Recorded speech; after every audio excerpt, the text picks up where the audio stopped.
Caralho.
धीरे।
One में हमने पढ़ा था डीएनए के बारे में, डीएनए का स्ट्रक्चर कैसा होता है, क्रोमोसोम के बारे में और आरएनए के बारे में, राइट।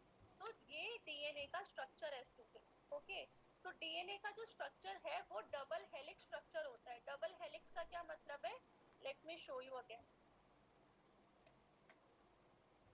ये हेलिक्स है, ये जो आप देख रहे हैं, ये जो कर्व्स है ये हेलिक्स है, ठीक है। तो ये जो स्ट्रक्चर है डीएनए का ये डबल हेलिक्स होता है, क्योंकि एक हेलिक्स ये आ रहा है, दूसरा हेलिक्स ये आ रहा है, राइट। उसके बाद ये जो लाइंस आप देख रहे हैं ये बेस पेयर्स होते हैं, ठीक है। और ये जो बेस पेयर है ये नाइट्रोजिनस बेसेस होते हैं। ये 4 टाइप के होते हैं, guanine, cytosine, thymine and adenine. ये आप याद रखेंगे pattern, A, T, G and C. ये अभी आगे काम आएगा जब हम जेनेटिक इंजीनियरिंग पढ़ेंगे, या हम आगे अमीनो आगे हम रेस्ट्रिक्शन एंजाइम्स के बारे में पढ़ेंगे, राइट। तो ये एटीजीसी आपको फिर याद आएगा। तो डीएनए का ये स्ट्रक्चर है जिसके जो डबल हेलिक्स होता है, उसकी जो बैकबोन है शुगर फॉस्फेट बैकबोन होती है, और 4 नाइट्रोजिनस बेस पेयर्स होते हैं, राइट। फिर हमने क्या पढ़ा था, फिर हमने टाइप्स ऑफ डीएनए पढ़ा था। तो टाइप्स ऑफ डीएनए की बात करेंगे तो यहाँ पे 3 टाइप्स ऑफ डीएनए प्रेजेंट है, ठीक है। कितने टाइप्स ऑफ डीएनए है, 3 टाइप के। उनमें से पहला है B DNA, A DNA and Z DNA. तो 3 टाइप के डीएनए होते हैं, ठीक है। और ये सारी कैरेक्टरिस्टिक्स है जो आपको लर्न होनी चाहिए, पता होनी चाहिए इन तीनों के बारे में। सपोज हेलिकल हेडनेस, हेलिकल हेडनेस का मतलब है किस साइड हेलिकल है। तो अगर हम बी और ए डीएनए की बात करेंगे तो ये राइट हैंडेड साइड है, ठीक है, राइट हैंडेड इसका हेलिकल है।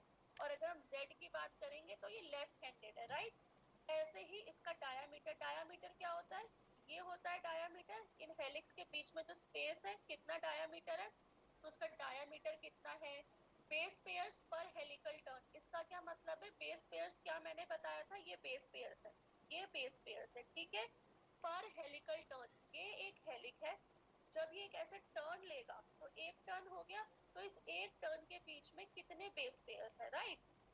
तो कितने बेस पेयर्स है, बी डीएनए में 10 होंगे, ए में 11 होंगे और जेड में 12 होंगे। तो ऐसे ही ये सारे कैरेक्टरिस्टिक्स हैं जो आपको पता होने चाहिए। फिर हमने डिस्कस किया था क्रोमोसोम का स्ट्रक्चर। तो ये क्रोमोसोम का स्ट्रक्चर है, ठीक है। इसको हम कैसे डिवाइड करेंगे, इसको हम ऐसे डिवाइड कर लेंगे, बीच में सेंटर में एक है ये सर्कुलर, ये सेंट्रोमियर है। और क्रोमोसोम के टॉप में और बॉटम में टीलोमियर है, राइट। और इसके 2 आर्म्स है, 2 शॉर्ट आर्म्स है, ये छोटे आर्म्स है इसके, और ये 2 लॉन्ग आर्म्स है, राइट। और इसके अंदर आप ये व्हाइट पार्टिकल्स देख रहे हैं, दिस इज क्रोमैटिड। तो ये हमारे क्रोमोसोम का स्ट्रक्चर हो गया। फिर हमने क्रोमोसोम्स के बारे में पढ़ा था, कितने टोटल नंबर ऑफ क्रोमोसोम्स होते हैं। तो स्टूडेंट्स टोटल हमारे पास 46 क्रोमोसोम्स होते हैं पेयर्स में, राइट। पेयर्स आप लोग समझते हैं, 23 के पेयर्स में क्रोमोसोम होते हैं, राइट। तो 23 + 23 करेंगे आप तो टोटल नंबर 46 हो जाएगा। तो टोटल हमारे पास 46 नंबर ऑफ क्रोमोसोम्स होते हैं 23 पेयर्स में, जिसमें से 22 पेयर ऑफ क्रोमोसोम्स ऑटोसोम्स होते हैं, सेम है सबके लिए। और एक पेयर ऑफ क्रोमोसोम जो है वो अलग होता है, जिसे या तो एलोसोम कहते हैं या सेक्स क्रोमोसोम कहते हैं, राइट। और कैसे डिफरेंट है, मेल में जो ये सेक्स क्रोमोसोम है वो होगा XY, और फीमेल में होगा XX, राइट। तो ये हमारे नंबर ऑफ क्रोमोसोम्स हो गए। फिर हमने पढ़ा था कि एक चाइल्ड का जेंडर कैसे डिसाइड होता है, राइट। तो इसको भी हम एक बार फिर से देख लेते हैं। तो क्योंकि फीमेल्स में क्या होगा, फीमेल्स में 2 क्रोमोसोम होते हैं X और X, मेल में 2 क्रोमोसोम्स होते हैं X और Y। तो मेल में तो अलग क्रोमोसोम है, जब क्रॉसिंग होगी, सपोज ये मेल है और ये फीमेल है, ठीक है। तो अगर मेल से X क्रोमोसोम आता है तो बेबी का जेंडर होगा girl, there will be the girl child. क्यों, क्योंकि फीमेल के पास तो X क्रोमोसोम ही है, मेल के पास 2 अलग क्रोमोसोम है, एक X है एक Y है, राइट। तो अगर यहाँ से X आता है तो यहाँ से तो X ही आएगा, तो इट विल बी XX। और तो चाइल्ड का जेंडर क्या होगा, female, there will be the female. अगर यहाँ से Y क्रोमोसोम आता है तो यहाँ से तो X क्रोमोसोम ही आएगा, तो क्रॉस बन जाता है XY, तो देयर विल चाइल्ड होगा वो मेल होगा, राइट? तो कभी भी मदर्स या गर्ल्स रिस्पॉन्सिबल नहीं होती है जेंडर के लिए, फादर्स रिस्पॉन्सिबल होते हैं। लॉजिकली फादर्स भी रिस्पॉन्सिबल नहीं है, because this is a natural phenomenon, right?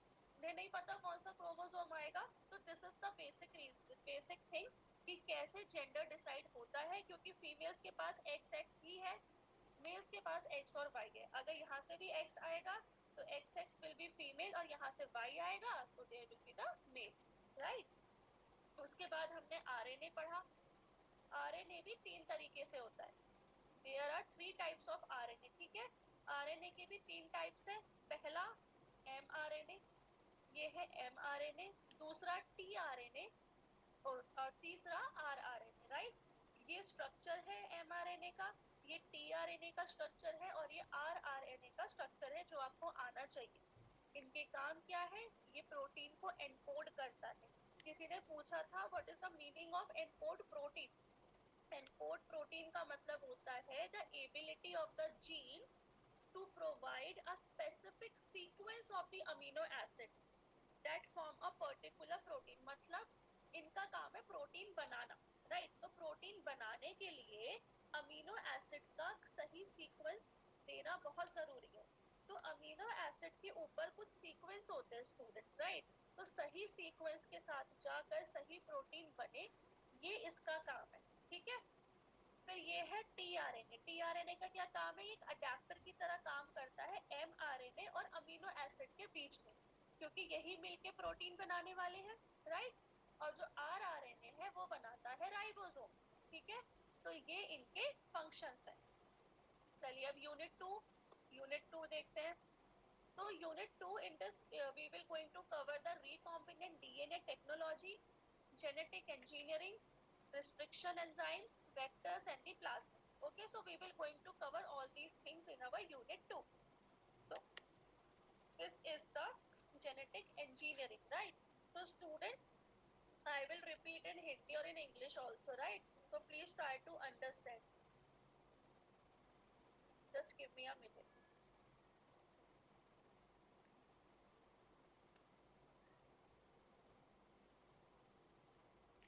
So what is the meaning of genetic engineering? So the genetic engineer, what it does?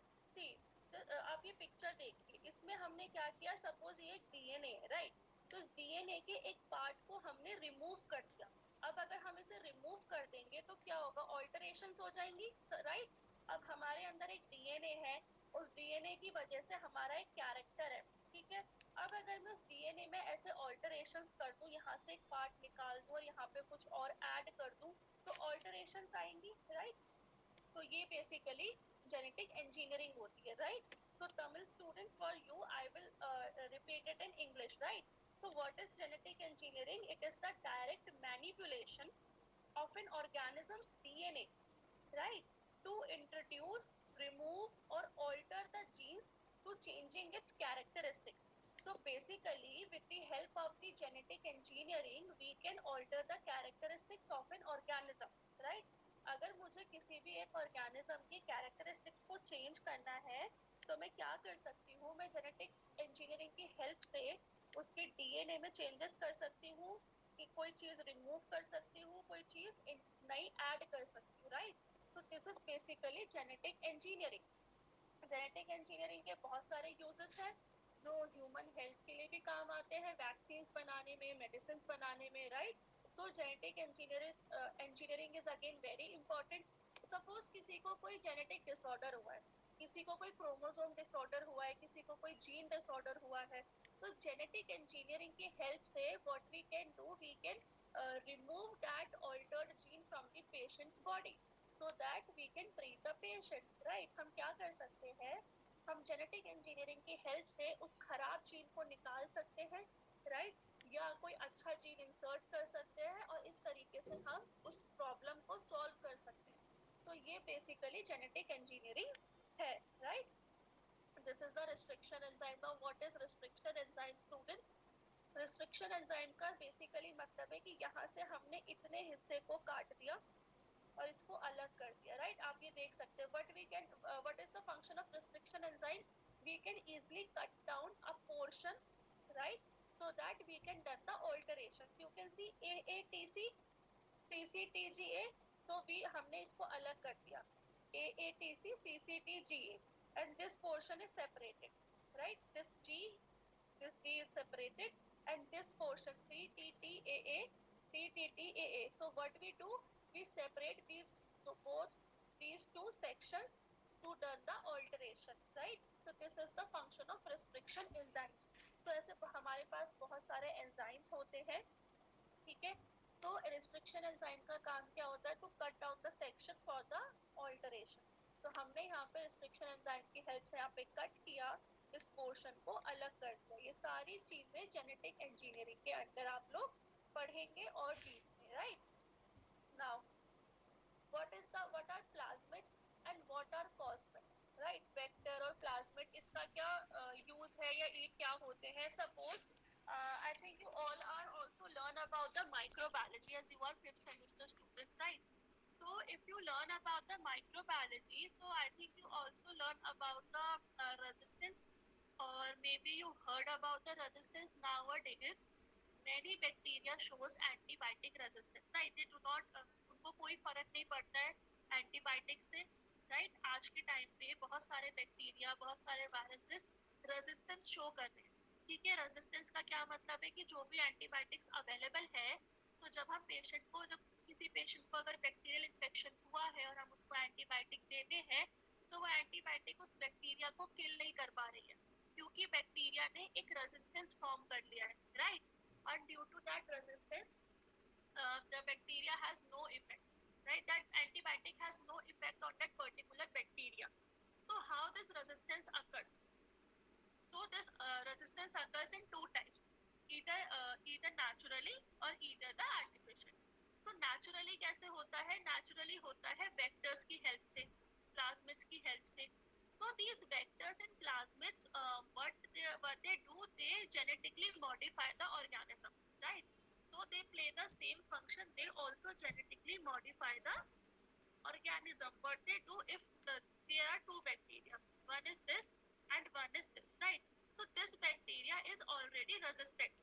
So what vector do? Vector will sit on this bacteria, right, and take out the resistance gene. Now this vector will again go to this another bacteria and will transmit the resistance gene to this bacteria also.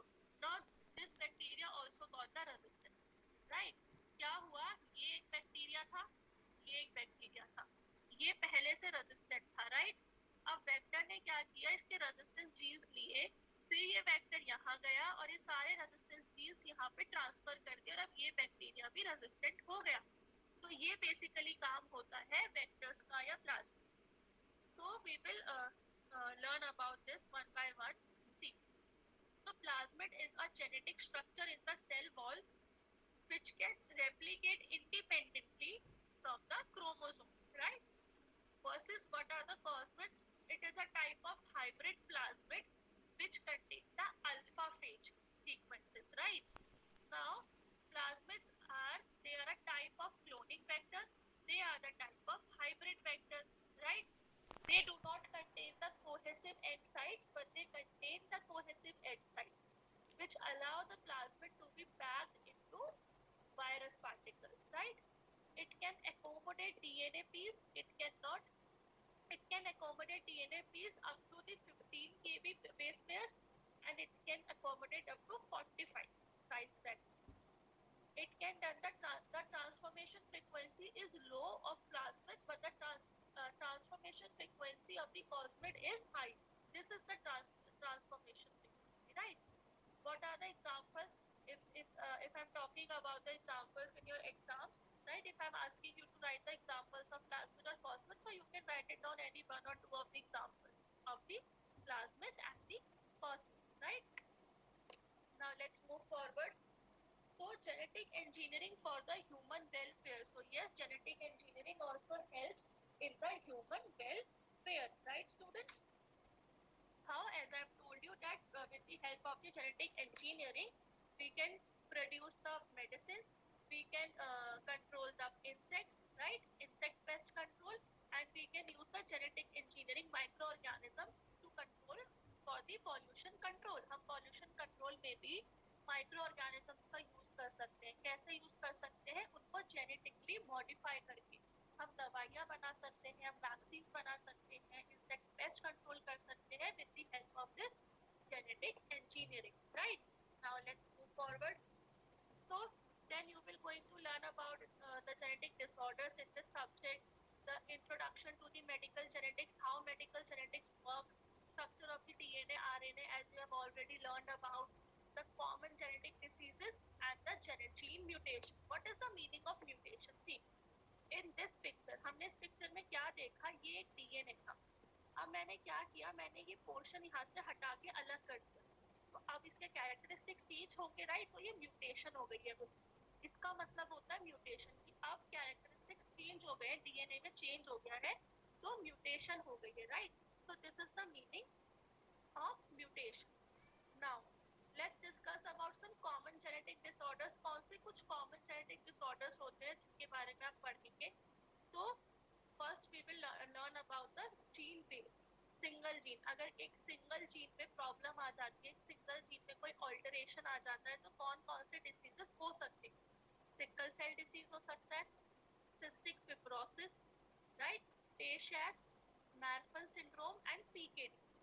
Chromosomal related मैंने आपको बताया था that we have total 23 pair of chromosome and we have 22 pair of autosome. अगर किसी person में 22 की जगह 21 pair present है या 22 की जगह 23 ऑटोसोम प्रेजेंट है, तो उसको क्रोमोसोमल डिसऑर्डर्स हो जाएंगे, जेनेटिक डिसऑर्डर्स हो जाएंगे, राइट?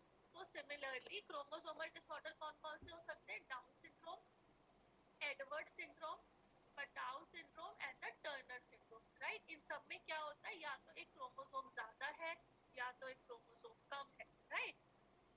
मल्टीफैक्टोरियल और जेनेटिक डिसऑर्डर्स क्या क्या कर सकते हैं? जेनेटिक डिसऑर्डर की वजह से हार्ट डिसीज हो सकता है, Alzheimer disease, diabetes, cancer and the arthritis. तो ये कंडीशंस भी जेनेटिक डिसऑर्डर्स की वजह से हो सकती है, right? Now what is the basic difference between the structure of the DNA and RNA? मैंने आपको स्टार्टिंग में बताया था कि आप याद रखिएगा ये चारों base pair, cytosine, guanine, adenine and thymine, जो कि डीएनए में प्रेजेंट होता है। आरएनए में क्या फर्क है? साइटोसिन भी प्रेजेंट है आरएनए में, ग्वानिन भी प्रेजेंट है आरएनए और डीएनए में, एडेनिन भी प्रेजेंट है डीएनए और आरएनए में, लेकिन डीएनए में थाइमिन है, लेकिन आरएनए में थाइमिन की जगह क्या प्रेजेंट होगा? Uracil, right? So in RNA, what is the difference? All these three base pairs are present, cytosine, guanine and adenosine, but in place of thymine in the structure of RNA, uracil is present, right? So this is the basic difference between the DNA and the RNA. Now, what is genetic mutation? What is genetic mutation? So this is the normal gene, right? अब मैंने क्या किया? With the help of the restriction enzyme और with the help of the vector और plasmid, मैंने mutations की। So see, ये एक structure था, ये DNA ऐसे था, लेकिन अब यहाँ पे mutations कर दी। So now you can observe this pink color spikes.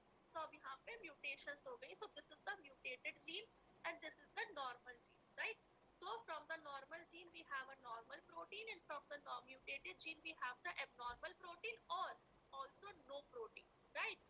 So this is the mutation. Now what your unit 4 will cover? In unit 4 you will going to learn about something about the Mendel. I think you all are heard about the scientist Mendel in your schools, right? They done the incomplete inheritance and the codominance. So what is incomplete inheritance and codominance? Let's see, this is the Mendel's work. Mendel ने क्या किया था? P plant पे काम किया था। Mendel done the experiment on the pea plant, they done the dihybrid cross, right? What they done, they done the crossing. उन्होंने cross की थी टॉल और dwarf plants, right, between the capital T and the small T, right? उन्होंने cross किया था। Again उन्होंने ऐसे ही फिर प्लांट के बाद जब पी बन गया था, मटर का दाना बन गया था, तो उसके साथ में उन्होंने क्रॉस बनाया था, जिसमें उन्होंने क्या कंडीशंस ली थी? राउंड और yellow, wrinkled green, round and yellow, right? ये उनकी एक जनरेशन आई थी। तो उन्होंने क्रॉस किया था R Y capital Y and small Y के साथ, राइट? जिसमें उनकी ये सारी F2 जनरेशन आई थी। तो ये आप क्रॉस सारा पढ़ेंगे कि कैसे क्रॉस करते हैं, कैसे स्क्वायर में क्रॉस हम बनाते हैं. So what is incomplete dominance and the co-dominance by the scientist Mendel? So this is the incomplete dominance. हमने एक रेड रोज लिया कैपिटल आर, एक व्हाइट रोज लिया स्मॉल आर. जब हम इनको क्रॉस करवाएंगे तो this is incomplete dominance. Incomplete dominance मतलब जो रेड कलर है उसने तो डोमिनेट किया, लेकिन व्हाइट कलर ठीक से डोमिनेट नहीं कर पाया खुद को और एक पिंक कलर बन गया. Right, capital R small R. ना रेड कलर पूरी तरह खुद को डोमिनेट कर पाया है, ना व्हाइट कलर खुद को पूरी तरह डोमिनेट कर पाया है. तो ये आपके लिए क्यों important? Why it is important to learn about this pea plant और दिस रोज प्लांट और Mendel experiment? Because first you have to understand this Mendelism, dominance and co-dominance, so that you can relate it with the human disorders, right? पहले आप इसको समझेंगे तो आप human disorders के साथ इसको कोरिलेट कर पाएंगे. सिमिलरली अगर ये दो ह्यूमंस हैं और ये नंबर ऑफ क्रोमोसोम्स है एक्स और कैपिटल एक्स और स्मॉल एक्स, राइट, फिर उसका आप क्रॉस कैसे बनाएंगे, कौन सा डिसऑर्डर हो सकता है. तो पहले आप ये समझे कि कैसे इस यहाँ पे इनकम्प्लीट डोमिनेंस हुआ है. ना रेड कलर खुद को डोमिनेट कर पाया है, ना व्हाइट कलर डोमिनेट करवाया है. they both showing the incomplete dominance, and that is why the generation is pink. There will be the pink color outcome. Similarly आप कोरिलेट कर सकते हैं. सपोज अगर हमारे पेरेंट्स का आई कलर ब्लैक है तो चाइल्ड का भी आई कलर ब्लैक ही होता है. या हमारे एक पेरेंट का आई कलर ब्राउन है और हमारे एक पेरेंट का आई कलर ब्लैक है, तो वहाँ पे आप डोमिनेंस देखेंगे कि किसका डोमिनेंस आया है. अब चाइल्ड में ब्लैक आईज होगी या ब्लू या ब्राउन आईज होगी, या कितने चांसेस हैं ब्लैक आने के और ब्राउन आने के, राइट? तो सिमिलरली यू कैन कोरिलेट. यहाँ पे को डोमिनेंस हुआ है. व्हाट इज को dominance? They both dominate equally. So when we cross RR with small r, red and white, so what is the result? Half petals are red and half petals are white. आधे red आए हैं petals, आधे white आए हैं. तो यहाँ पे को डोमिनेंस हुआ है. इसने भी खुद को डोमिनेट किया है और इसने भी खुद को डोमिनेट किया है. तो सिमिलरली अब आप इसको ह्यूमंस में अप्लाई करना सीखेंगे कि कैसे हमारे कैरेक्टरिस्टिक्स हमारे पेरेंट्स के साथ डोमिनेंट होते हैं या को डोमिनेंस होते हैं. राइट, हमारा स्किन कलर, हमारा आई कलर, हमारा हेयर कलर, तो ये सारी चीजें हमारे पेरेंट्स से कैसे हम तक आती है, कैसे जीन्स अपना रोल प्ले करते हैं. Right students, so this is about your genetic overview, right? And the detailed lecture videos and notes are already available on your LMS.